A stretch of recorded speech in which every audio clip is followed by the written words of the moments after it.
This is the TIP Network with Grover and your boy Scotty. And on this channel, we talk about the culture, combat arts, as well as self-improvement. And today, I'm going to be asking Grover, well, what are the top 3 things that men and even women should avoid and not be distracted by in their pursuit to greatness, as well as becoming a higher value individual? Okay, so this is just my personal experience, but I'm going to tell you, this is, if I knew these tricks, I would have started earning money and started saving money probably a decade earlier. So number 1, overextending themselves, going into unnecessary debt too young. And I don't care what kind of debt you're going into, it must be necessary. For instance, a lot of people go into a lot of debt for a new car. I've done it before where I purchased a vehicle that was far too expensive, far too much maintenance, and I had to get rid of it in a year, lost a lot of money on it, set me back. A lot of people going to school and going to universities for classes that just doesn't have a big upside. For instance, if you're going to school and paying $100,000 for social work, if it's not going to pay at least $130,000 a year at its peak, why are you spending so much to get that education? I mean, we have to understand that everything's a return on investment. So that's super important. Do not go into debt over things that you don't need to go into debt over. Credit card debt's another one, right? So if you're going to huge credit card debt and anchoring yourself with that, you're never going to get out of there. And a lot of people, a lot of young folks file bankruptcy, ruin their credit when they're young, and it's just horrible. Okay. Ready for another one? That was it? That's number 1. Okay. Number 2, building an ineffectual network. That's a distraction. Your network should be there to help you achieve your goals. And I know a lot of people, and I say this consistently, they confuse friends with network. Your friends don't have to help you achieve a goal. Your friends are people that maybe you grew up with, maybe that you really understand. They really understand you. You understand them. You share a bond with. But your network are professional people that you're working with together to achieve a goal. And you may be on this side of the goal with them. Next time you may be on opposite sides of the goal. But still, having that network, make sure that they are effective, very effective, and not ineffective. Because if they're ineffective, then you're just wasting your time with people who you really don't have a lot in common with, except for a goal that you're not going to make. I've seen it tons of times. And sometimes they could even drag you down, becoming crabs in the bucket. Sometimes they're bad influences. Yes. Sometimes they don't have different interests, so they can actually deter you off course from what you should be putting your time, energy, and effort into developing. And a lot of times they're energy vampires. These people in your network might always telling you what you can't do. You can't do this. You can't do that. You can't do this. It's like, man, if you're in my network, let's talk about what I can do. What are the possibilities that we can do?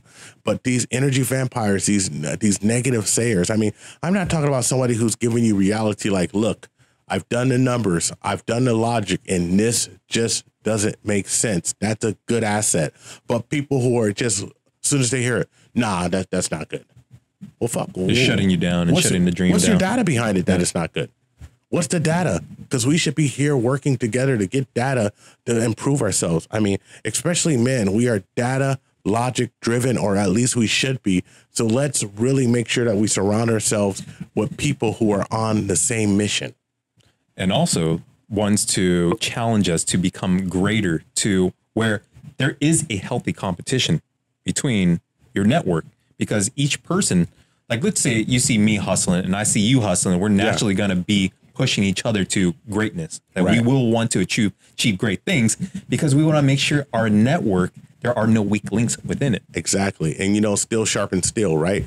So if your network, if you're pushing over here, like in this space, and maybe you're pushing in the space with your channel and you're really getting to, you know, talking about things that I like. And then I'm like, okay, I can't do it like that, but I got to make sure the things I'm talking about is tight too, because, you know, when we come together, I got to be on my A game.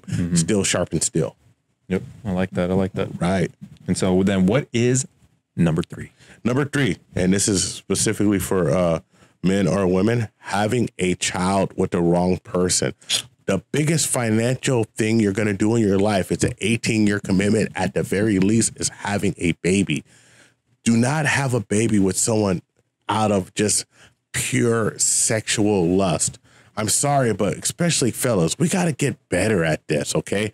And I'm not saying that it doesn't take two to tango. And I also recognize that 20% of the men are having 70% of the babies. So it's not like every man's out there just leaving their seed everywhere and not taking care of them. But what I'm saying is that if you get with somebody and you have a baby with them and they're not the right person for you, and you haven't really have an understanding that you guys are going to work through your issues, you are going to be saddled with debt for the rest of your life to take care of that child. And this is what I mean, the rest of your life, minimum 18 years. But if you're a decent person, you're going to finance college for that kid. I know people who's paid child support for 18 years and took out a second mortgage on their house and paid for their house until the day they died to put that child through college. And so they took a second mortgage on their house for college debt, and then they paid that off. And when they died, there was still money owed on that house. That means that for their entire life, 25, 30 years, right, until they died and they had that kid, that they were paying. And I'm telling you, I'm not saying that it's not something you should do, but it's a lot easier when you have a willing, cooperative partner who is on the same mission that you are.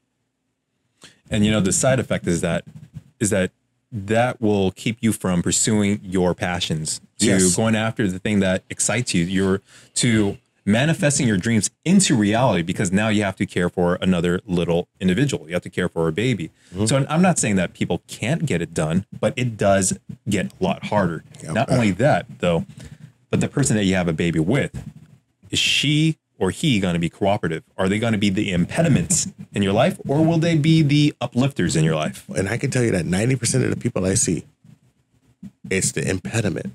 90% of the people I see, they're the person that they had a baby with. They're not there to help them.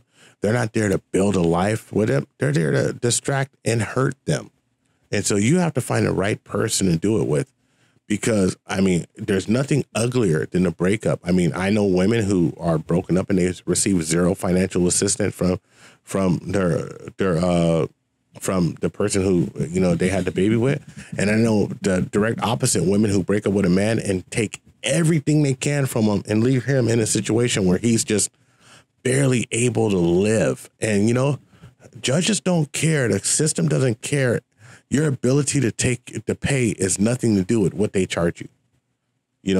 Like, for all they care, they're just going to charge you for the rest of your life. So, unfortunately, and I'm going to sound very red pill here, you have to understand the contract that you're going into when you have a baby with somebody, and understand the potential pitfalls of that contract. And if you treated it like that, you wouldn't have a baby, male or female, with the wrong person without vetting the dog shit out of them.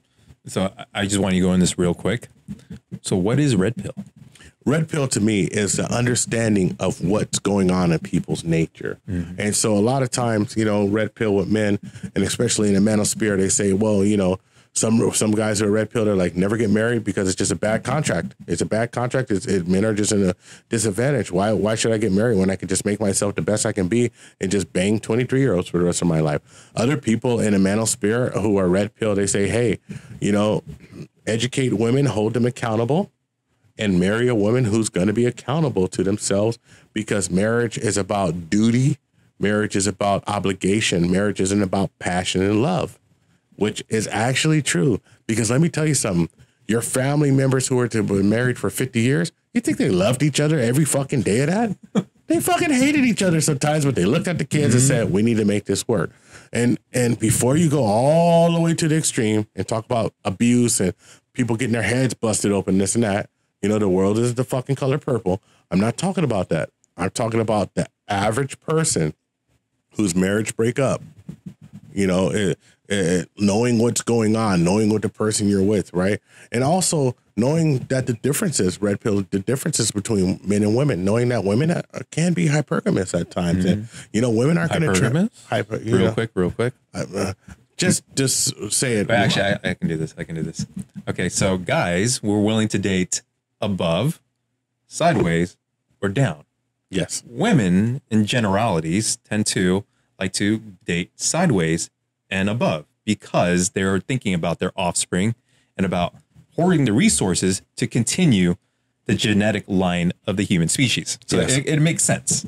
Yes. Right. So like with that hypergamy, You know, like just understanding that that's a situation. So if we understand that that's a situation that like that our mates that we choose are going to date laterally or up, then how do we attract a woman?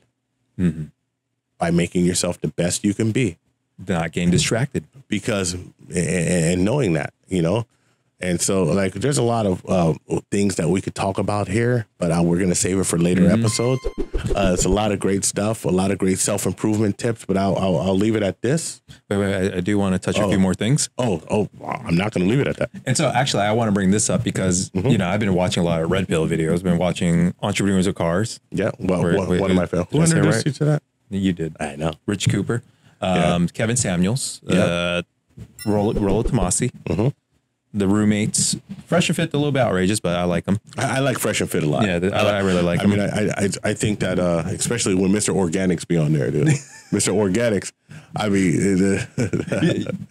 you know, he kind of brings in the feminine energy sometimes, but he's very masculine in what he does. Like he's saying, like, oh, I want a soulmate. I need someone that's sapiosexual. I know some of your thoughts on that. Yeah. But sapiosexual is liking someone for their intellect. Fuck out of here. Anyway, go on. All right. So then what I want to say about the Red Pill is, like, if women are watching this, and I hope you stayed long enough so you're getting outraged and leaving us, actually just leave us a comment anyways. Yeah. Is that women can be Red Pill too. Because if you understand the male mating strategies and you want to get the optimal male for yourself, then of course you want a male that's achieved greatness or on their way to greatness, or a Henry, high earner, not rich yet. Correct? I mean, eventually we're going to have a series called Road to Henry. Road to Henry. Yeah. So that's what I'm going to say is that Red Pill, I believe, this is just my opinion, could be both, just depending on your outlook.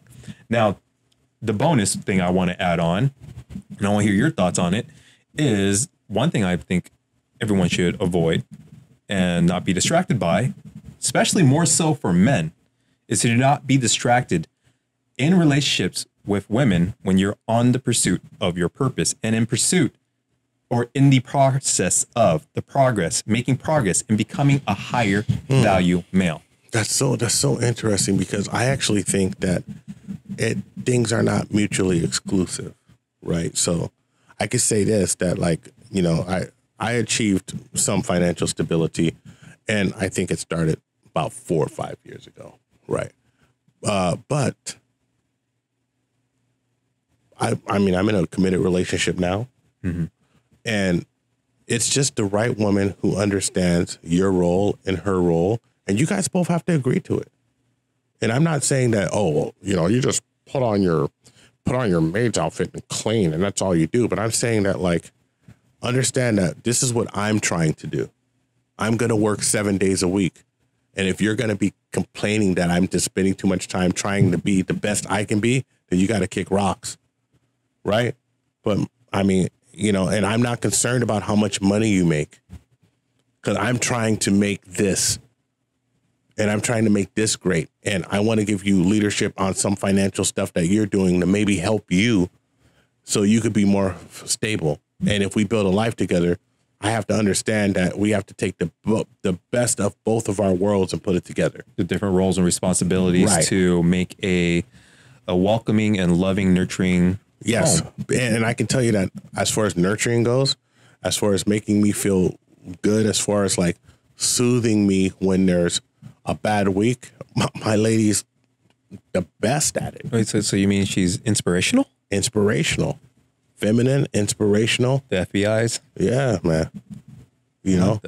Yeah, and I can also say that, like, certain when she's not, and also a man has a role to that, because when women need that security of somebody to come and maybe like help them with something, or maybe just give some leadership, or maybe just hug them, tell them it's going to be, that's our job.